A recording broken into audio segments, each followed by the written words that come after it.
Hi, my name is Ed Shanshala. I'm from Amanuset Community Health Services. I'm here today to welcome you to Food is Medicine ACHS Teaching Kitchen.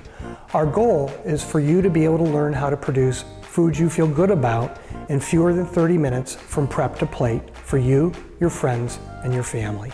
We paid special attention for individuals who have diabetes and hypertension. I hope you enjoy the series, come back frequently to learn more, and have a great day cooking food you feel good about. Thank you.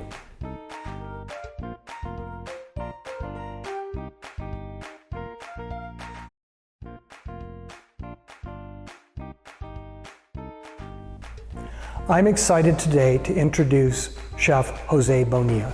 You may know Jose from your experiences at the Littleton Food Co-op, or you may have met Jose and his wife Casey at the Littleton Farmers Market with Bonilla Bread. I hope you learn a lot today from Jose as much as I have. Thank you. Hello, welcome. My name is Jose Bonilla.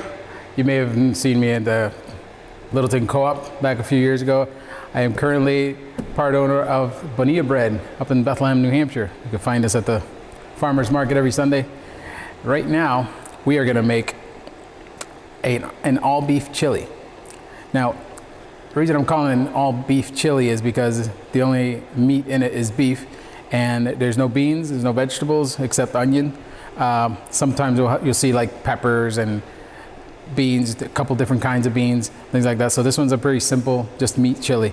For your preference, if you want to add beans, go ahead. You know, I would say just like a half a cup or a cup or so for this particular recipe. But for now, these are the ingredients we have. We have onion, garlic, some roasted tomatoes, and some tomato sauce and some spices. And there's a secret ingredient I'm gonna wait till later to tell you, because you're gonna go, huh? Why are you putting that in there? But it's a secret, so we're gonna wait. So right now, I'm gonna get this beef cooking.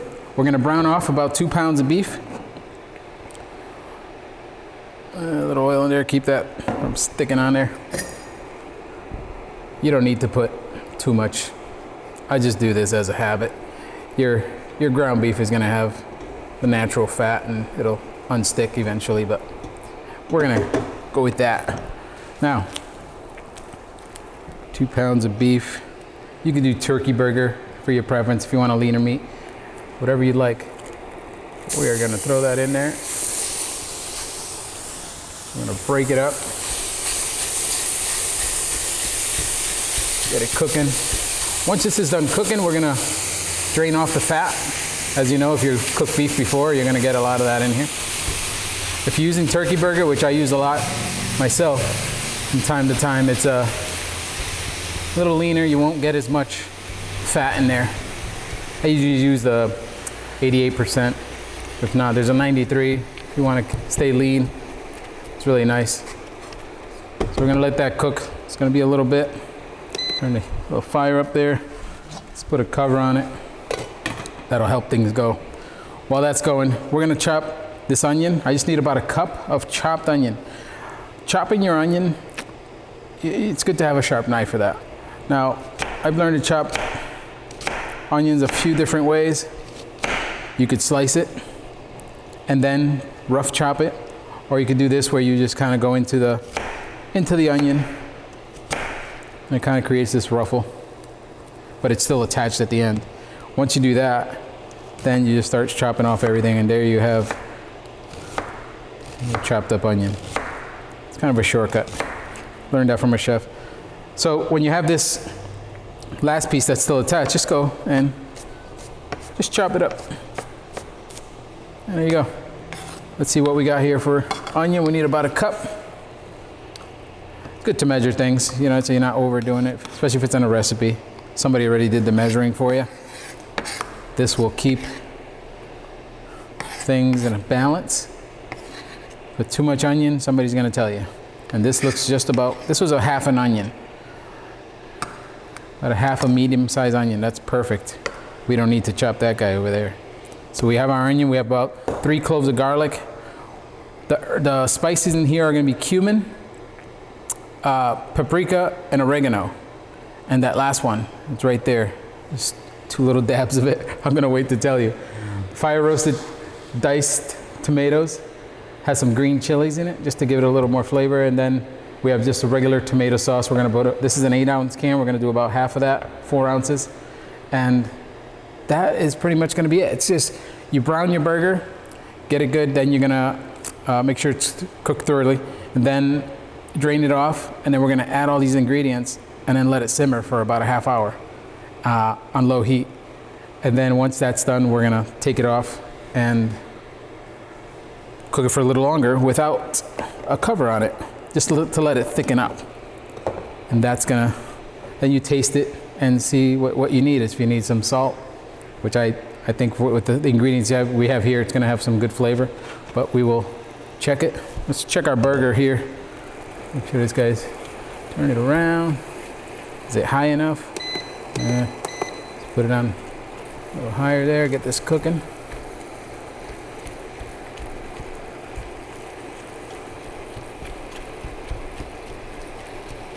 I know folks would add like some, you could add your herbs right to the beef and start mixing it up. I feel like sometimes it just kind of, you have to drain it, so you're gonna lose a lot of it. So for that purpose, it's not the best idea to put in there.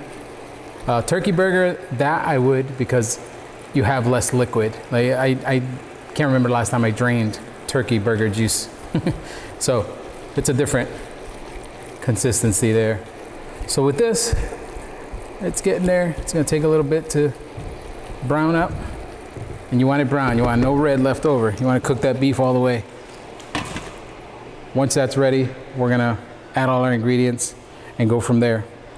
Okay, now we have this hamburger that's ready to go. It's all drained off. We're now gonna add all our ingredients to it and let this guy simmer. So, nice and browned, it's nice and drained. Now you just have to do the fun part, just adding things. Your onion, your garlic. We're gonna toss this around and let those flavors melt. Your spices right in there.